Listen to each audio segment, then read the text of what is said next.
Hello and welcome to this new webinar. My name is Charles Wendick and I'm one of the co-founders of LabV. Today I would like to introduce you to a brand new software category on the market. And we will talk a little bit about what's happening beyond typical LIMS solutions and how to use material intelligence to develop better products. Before we start, just as a reminder, in case it is your first time attending a LabV webinar, this webinar is recorded and will be available as an on-demand video very soon, right after today's appointment on our website, labv.io. At the end of the webinar, we will have the opportunity to use the Q&A function here in Microsoft Teams to ask and answer questions before we close the session. The session is probably going to take approximately 30 minutes. What do we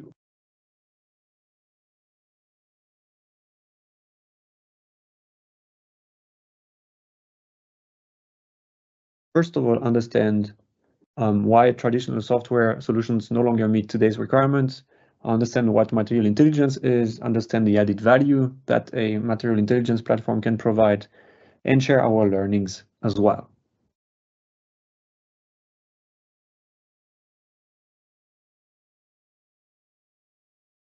For the participants who are new and have never heard about LabV, LabV is a software company, and we are a subsidiary of the Niche Group based in Munich, Germany. So when talking about software and material intelligence and laboratory and material development, we actually should look at the history of it. We've all heard about digital transformation and digitalization, right? And digitalization was basically what happened yesterday. Back then, maybe 15, 20 years ago, companies started to replace paper with Microsoft Excel and later on with first software solutions called LIMS. LIMS stands for Laboratory Information Management Systems. Today, we are more in a different era where we talk more about digital twins.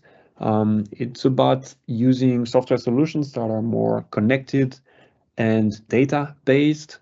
And they also integrate some form of generating algorithm in there. And tomorrow we're going to talk about artificial intelligence, and the main function behind it is called digital assistant.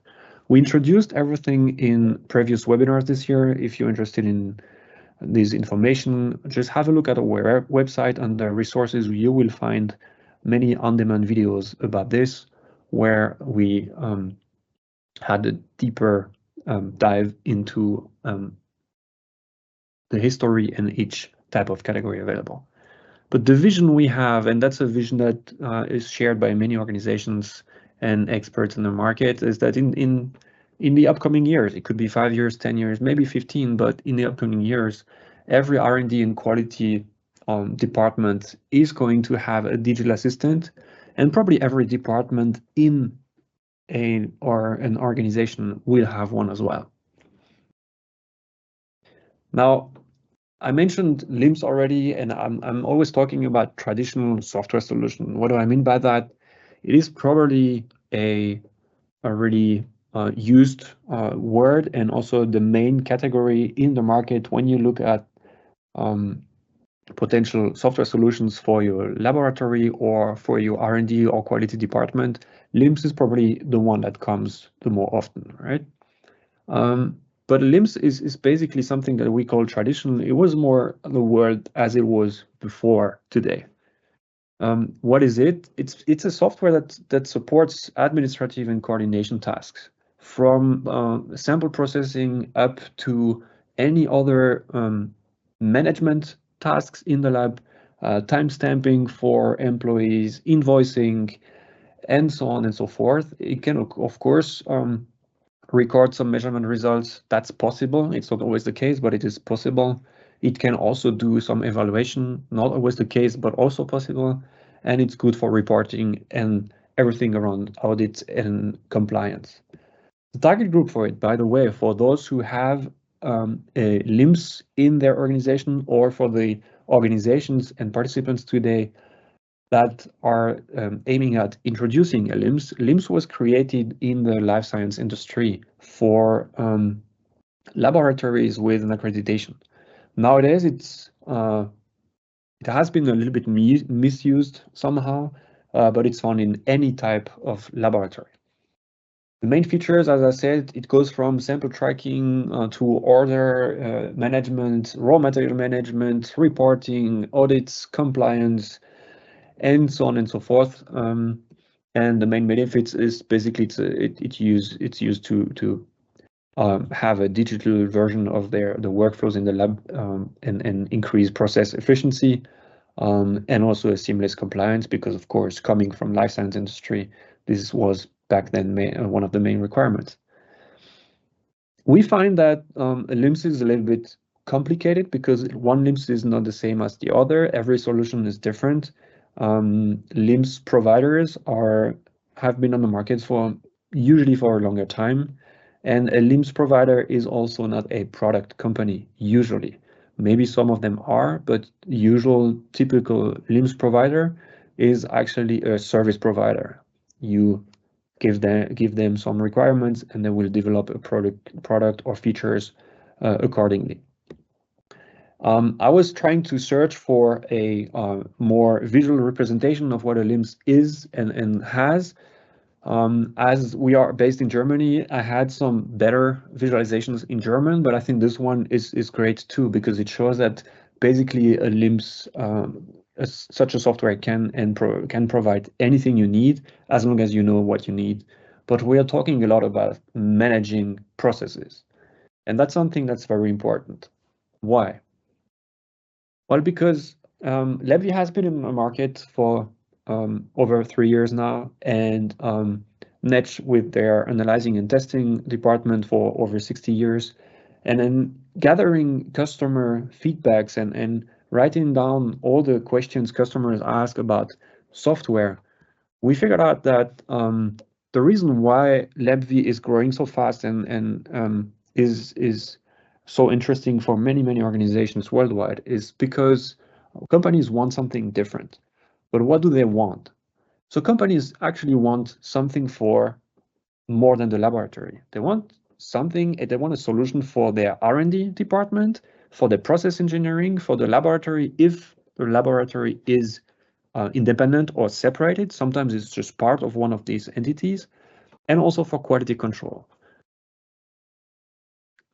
Companies want more efficiency. That's something that is very important. Resources, it could be human resources, human capital is very rare. It's getting more and more difficult to find people. The turnover is higher, especially over the last 4 to 5 years since the last pandemic. That's why the efficiency or the higher efficiency is very important. Here we're talking about time savings for all these non-value adding activities, such as manual data entry, copying, and so on.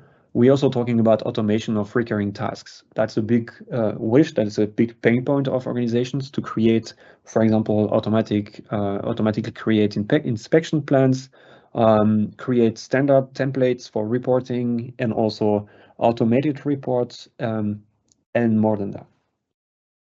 On top of this, companies are looking for better products. What does it mean? They want to basically make decisions based on data, and data-driven decisions is moving away from gut feeling towards a higher use of data within the R&D, but also the quality. Companies want just to offer and sell at the end better performing materials and products. And here, in case some of you are chemists, for example, when I talk about materials, I just include any type of material. It can be a chemical, it could be a physical product or a physical material. It doesn't matter. It's just a term that we use. Companies want more innovation. Worldwide, higher pressure because higher competition, because of globalization. You have new market players coming from any country trying to enter your market. That's why you need more information. You need shorter time to market cycles. and a higher competitiveness, and also a more turnover or a more secure turnover.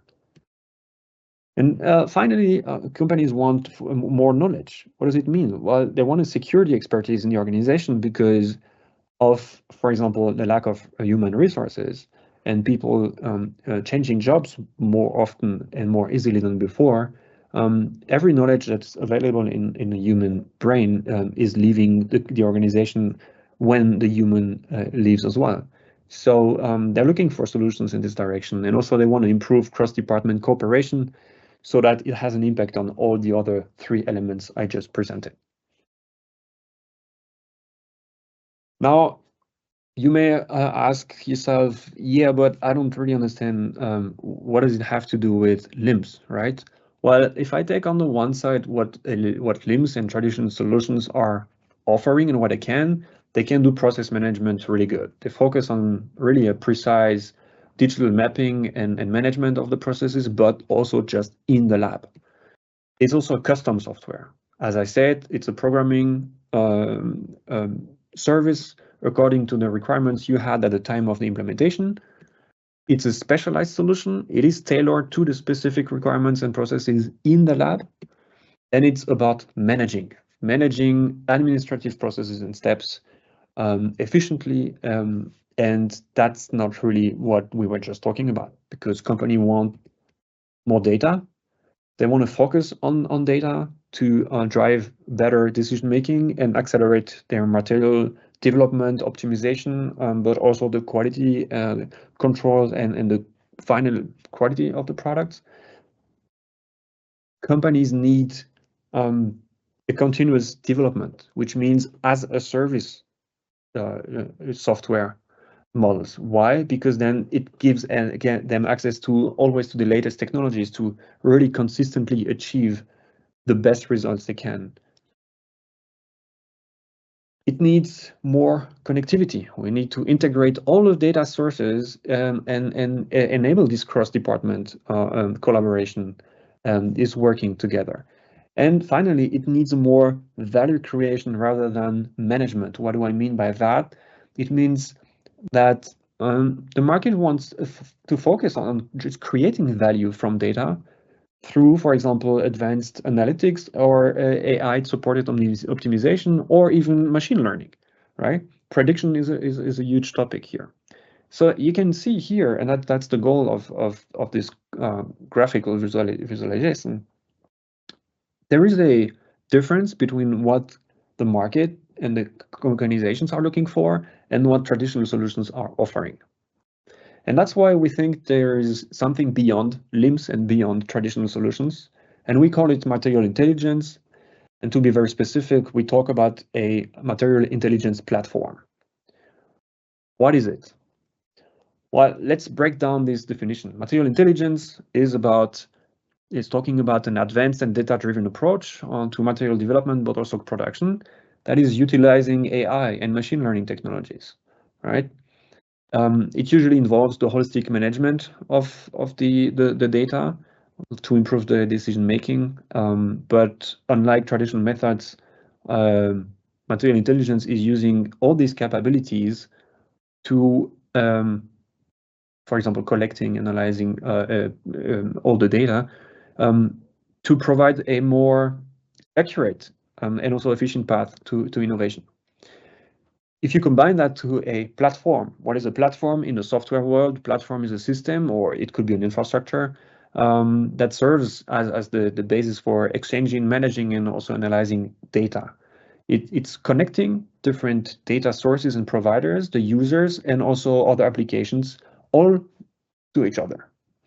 And combining both of them, a material intelligence platform, this is something we define as a software for the management, the analysis, and optimization of material data that is combining artificial intelligence, machine learning, and data integration to increase efficiency and innovation in material development, as well as the application of it. For example, in industries such as paints and coatings or polymers, or it could even be industrial inks, for example, material intelligence or a material intelligence platform can help optimize the formulations, predict how materials will perform in real-world applications, and make testing processes more efficient. It's aiming at shortening development time, lower cost, and reduces the reliance on the traditional try and error method. If I try to visualize this definition, we're talking about material. When I talk about material, we're talking about recipes, formulations, and the processing. When I talk about intelligence, I'm talking about data, and I'm talking about technologies such as artificial intelligence and machine learning. And when we speak about a platform, we mainly speak about connectivity and integration. And if you bring that together, it gives you a material intelligence platform. Now, you may wonder, what is a platform, such a platform doing? What are the features and the functionalities that you can expect from such a material intelligence platform? Well, maybe to give you an idea, it's a completely different approach, first of all, because before talking about features, it's maybe important to compare that, and I try to represent that in two graphics, if you will. This is the traditional world and traditional architecture in organizations that you probably know. You have lab R&D, production, you have the quality control, you have different IT systems and local network. It's kind of a bunch of data silos that are not really linked all together, but one to the other as a chain. With a material intelligence platform, you will have a network and a connection between all these departments within an organization that are not silos anymore. They're just part of one larger picture. And if you see, maybe you can notice here one difference. We're not talking about this local network with different folders where data can be saved. We're talking about digital assistants, because if the vision realizes the one I was talking before, then every department is going to have a digital assistant. So we're going to have kind of a system of assistants, and these will be part of this global or internal network. Sometimes we also say we actually build something like the digital brain of the organization with this material intelligence platform approach. Now, talking about the features and the functionalities. First of all, a material intelligence platform is great to automate and optimize workflows. As an example, you can digitally map all your testing and development processes so that the system provides you kind of a digital canvas for it. You can standardize your templates for testing plans, for reports, save them, change them, and use them to be more efficient. And you can automate any other kind of workflow. It could be a release workflow. This could be task planning workflow. Whatever you have for a workflow, such a platform is able to digitally represent it. The second main functionality is the data integration and the management. It means with an automated data collection, but also the structuring and the integration of all different other formats and sources, you're building a centralized database, and this database is accessible to anyone as long as this is what you want and wish for. Of course, you can manage the users and their access rights and permissions, but the goal is really to have one space where you integrate all the contextual information needed to develop and produce a new material in one place, in one structure that is structured but also flexible enough to enable a good use or a valuable use of this data. But of course, you can also manage anything else. You can manage all the relevant resources. It could be raw materials, it could be your test equipment, it could be your formulations. For example, typical case in the paints and coatings industry, you have a section to manage your development formulations, and another section to manage the final products that you actually sell and produce and sell to your customers. This is something that wasn't available before. The data is integrated, it's properly managed and centralized available. That's good, but such a material intelligence platform is very valuable when it comes to analyzing the data.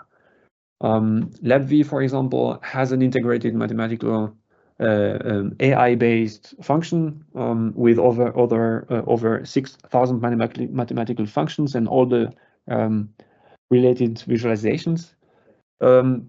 You can compare results with historical data because, of course, the data is in real time integrated into a database, which means the history is there. You add on the current results of whatever you're working on, and then you can compare both to each other. And this is a little bit more towards the future, although we already started, but the future is saying that we will be able very soon to integrate any type of machine learning algorithm to make predictions of material properties and or material behavior under certain specified conditions. And finally, our material intelligence platform is capable of enabling collaboration in the organization and managing your knowledge. So first of all, as a cloud-based software solution, it's accessible from anywhere, as long as you want that, of course, and configure it accordingly. The historical database is accessible to the whole organization, or you can basically decide who is accessing which information. Typical use case is you have business developers or sales or account managers that are spending time with your customers. They receive requirements, and before they document these requirements and send you an email to say that's what the customer wants to have, they could also have a look at the database and already give some information to the customer and say, we may have to work in the direction of this formulation. I just found out that we have been working on a similar requirement list for maybe 3 or 4 years ago. Let me talk to my R&D team and I'll come back to you. And then the R&D team has, for a quotation, for example, something to start with. So that's a typical case where there is a high value in providing access to your whole material intelligence database to every department in the organization. And finally, collaboration, as we know it today, means enabling and making possible to comment things that happen in the system. So our material intelligence platform has commenting functions, just as you know it from Microsoft Teams, for example. You can share results with people in the organization. You can invite external people to your organization of your organization to your project, for example, if you want to share something with a supplier or a client or another partner, in order to be a bit more efficient, but also enable this working together vision. Now the question is, what's the added value of having this compared to the traditional solutions, right? So first of all, the added value of automation and optimization is really to increase productivity. We want to reduce the running costs of a lab or of a team because we automate, we standardize everything that's repeatable and not value adding in a team. The results are more consistent. You make less mistakes. And at the end, if you break down the value chain, the more efficient you are from development to production, the shorter your time to market cycle will be. Data integration means eliminating all the data silos, improving efficiency again, because the data are basically all imported and integrated automatically. There is no copy paste anymore. There is no manual work anymore, which means you reduce the potential of making errors. A very interesting fact here is that a material intelligence platform is not creating more efficiency and reducing costs in order to get rid of experts in the different teams and departments, but to make it possible for these teams and departments to actually be able to fulfill and achieve what they have to achieve and fulfill their tasks that are getting more and more with less and less resources, right? So that's basically a combination of different factors that we want to try to serve with these functions here. Analyzing data with the material intelligence platform is clearly accelerating the R&D process. It's also by generating new insights that you didn't know about, maybe identify new correlations between some data sets from the past and from today. You can optimize your material and your products, which again is leading to a cost reduction, a faster time to market. And also many customers tell us that they actually do less physical or thermal testing. And these are cost factors that you probably also would like to make more efficient.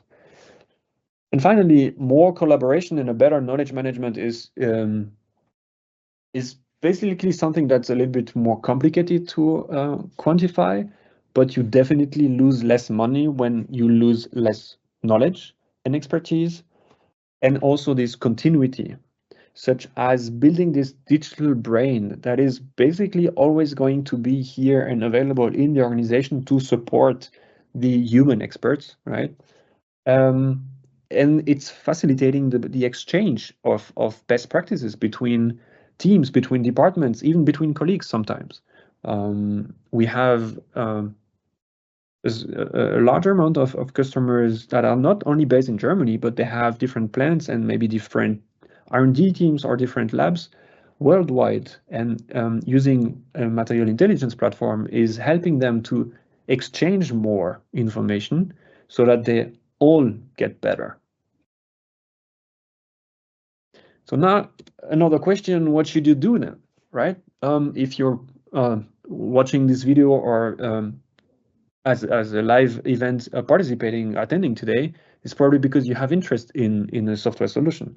So if you already have a software solution, let's take a LIMS, for example. Well, I think, or we would recommend asking yourself some questions. First of all, when were the requirements for the solution defined? How old is the solution, right? And how much has the solution evolved since then, or since the implementation? Does your solution still address the needs of all the departments we've been talking about? Does it still add the value you were expecting at the time of the implementation? And are you already making the most of our data? Are you already creating value for the organization out of all the data regarding materials and products? If you're working with Excel and you don't have a software solution yet, but you are interested in having one, or you are actively looking for one, well, you should ask yourself, what do we want to achieve with a software solution? Who should benefit from the solution? Who are the users? What are the users' needs? What do they want? And what does the target process, the future process look like? You know how your current process look like, but how do you want this process and the way you work, so your ways of working in 5 years from now, to look like when you integrate a solution that could be a material intelligence platform? And also in these 3-5 years time horizon, what's the added value that you're expecting? And if you start with these questions, it's going to be much easier for you to get in touch with LabV or another provider and evaluate what type of solution is suits the best your needs. Don't forget something. The plan is just as important as the result, because it's not because you have answered the questions that I just raised before that you're ready to have and implement your solution. When you start, always talk to the users. That's because it's a software. It's the same about AI. Whatever you do with artificial intelligence, always start talking to the users. What do they expect? What are their needs? What are their priorities and wishes, right? You define your approach. You look at the data. What kind of data are we using? Which one do we need? Where are the sources?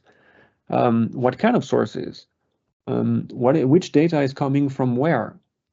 So that you have the picture of your infrastructure, and then you can have a plan and design a plan to achieve first success, right? There is a right. It took me 10 years to become an overnight success. It's kind of the same here when you work on implementing a new software solution in your organization. So this is something we learned with our customers, and it was very important for us to share that with you. Well, today was an introduction to material intelligence and what a material intelligence platform is. The reason for that is that we have been working on this new category for a longer time now, and our product is evolving accordingly, because as a company and for the product as well, we are evolving with the market and with our customers together, which is why we will introduce our LabV 2.0 version, which is moving from a lab data platform to the material intelligence platform beginning of November. If I'm correct, it's November 6th of 2024. It will be a webinar where you will have the chance to discover all new functionalities, the new design, and basically all the benefits I have been talking about today, to see them in a practical way and in real life. Until then, you will become an email, of course, as a follow-up with these slides here. You can find here my email address. There is a QR code that leads directly to my calendar.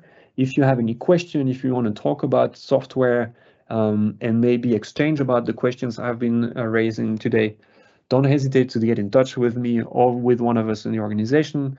If you go to labv.io, you have the chance there to find more resources about artificial intelligence in the lab, about use cases, for example, polymer industry, paintings, paint or coatings, to discover a little bit more about all the possibilities that exist today to use digitalization to turn data into better products. That's it for today.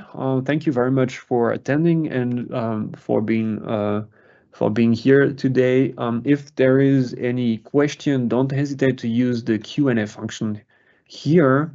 And as soon as a question comes in, I can publish it and answer it as well. Well, it seems we don't have any question today. So thank you very much again for attending this webinar today, and see you next time for the introduction of our LabV 2.0 material intelligence platform.